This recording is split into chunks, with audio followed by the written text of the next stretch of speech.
It's a tough subject for parents to bring up to their kids, but it is a must. Andrea Hoff is from Montgomery County Alcohol, Drug Addiction, and Mental Health Services. She joins us this morning with some help on getting that conversation starting. Andrea, thanks for joining us. Good morning. Glad to be here. Getting it started is sometimes the biggest hurdle.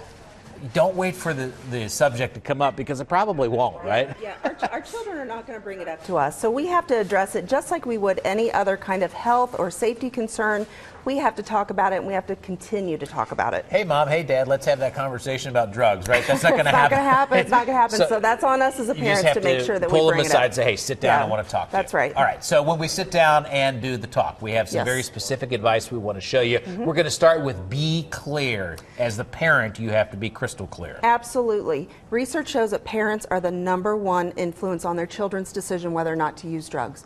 And that means that our message has to be very clear to them. There should be no question in their mind how we think and feel about drug use in our family. The next on the list was talk often. Yes. This can't be a one-time talk, unfortunately, uncomfortable as it might be. Sure. How often? Just like you would any other conversation. Right. And we can use teachable moments. So when we see things on the news, when we see, celebrities having trouble with drugs, we can use those as examples to bring up the subject without it feeling uncomfortable for us. We never see celebrities with any subject. Right, It's not a lack of examples. Next on the list, next is be a better listener.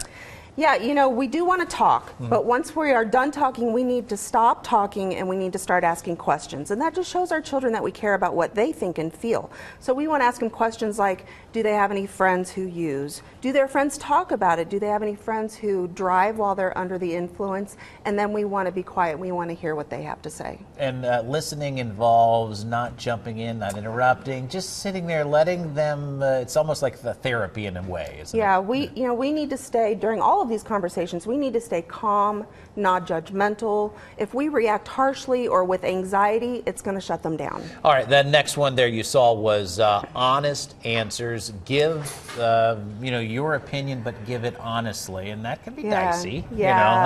Especially if they ask the question, have you done this? That's right. That's right. One of the most touchy subjects we have is when children ask us about our own use. And if we do have past experiences with drug use, we don't want to lie about it. If we lie and then our children find out about it, we have lost all credibility about the subject. At the same time, we don't want to say too much. Let them know that we've made mistakes in our past, that we don't want them to make the same mistakes. And just remember that this conversation is not about our past, it's about our child's future. Yeah, there's no reason to go through every detail of something that happened back when you were in college. Okay. Next on the list is use TV and use television reports and/or commercials. Yeah, what do you mean by that? Absolutely. We can talk about steroids in professional sports.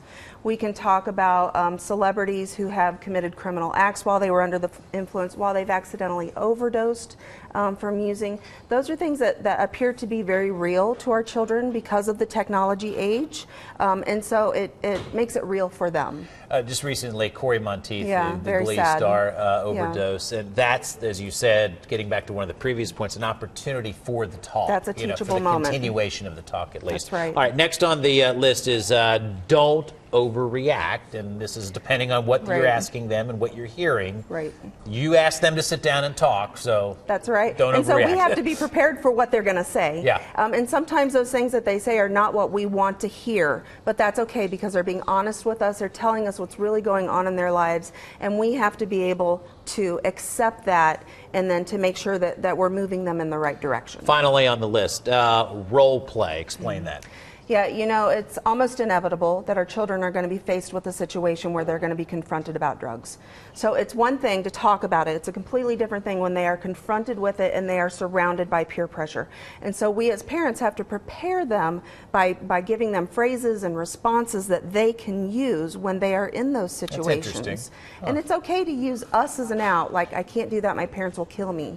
Or if my coach catches me, he won't let me play on Friday night. It's okay to say that because it still gives them an out and it gives them a reason not to use. All right, after this conversation, what's the end goal? It's not a perfect world, but at least you started the conversation, right? Right, and they leave with the message that the expectation for them is that they are not to use.